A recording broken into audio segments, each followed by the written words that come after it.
para mag-post ng Shopee affiliate link sa iyong Facebook accounts, puntahan mo lamang ang iyong Shopee account.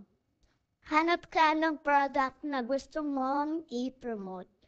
For example, itong gatas. I-click mo lang yan at pindutin mo yung sa taas. Share, tapos copy link.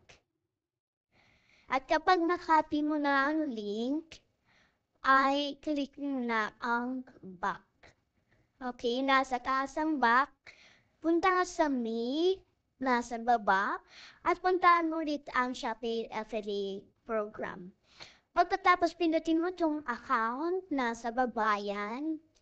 At pagkatapos ay pindutin mo itong costume links. At dito na ipipaste ang iyong kinapili kanina. Pagkatapos mo ma-paste, click mo ang convert. Yan na ang iyong link na ipipaste sa iyong social media accounts. Copy mo lang yan, click mo yung copy link, at puntahan mo na ang iyong Facebook. Di ba kung sa Facebook ka magpo-post. At pagkatapos, lagyan mo lang dyan kung anong gusto mong ilagay. For example, yung product, anong ba yung pinopromote mo.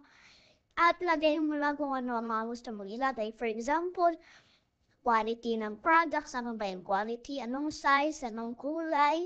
It's up to you. At ano ba ang effect nun? Pwede mo yun ilagay. Tapos, i-paste mo lang yung link. At pagkatapos, ay pwede mo na i-click ang post. Lalabas yan po, click mo lang yung not now. Pero kung gusto mong i-post ano yung post para mas marami kang ma-reach, pwede mo naman i-click ang post.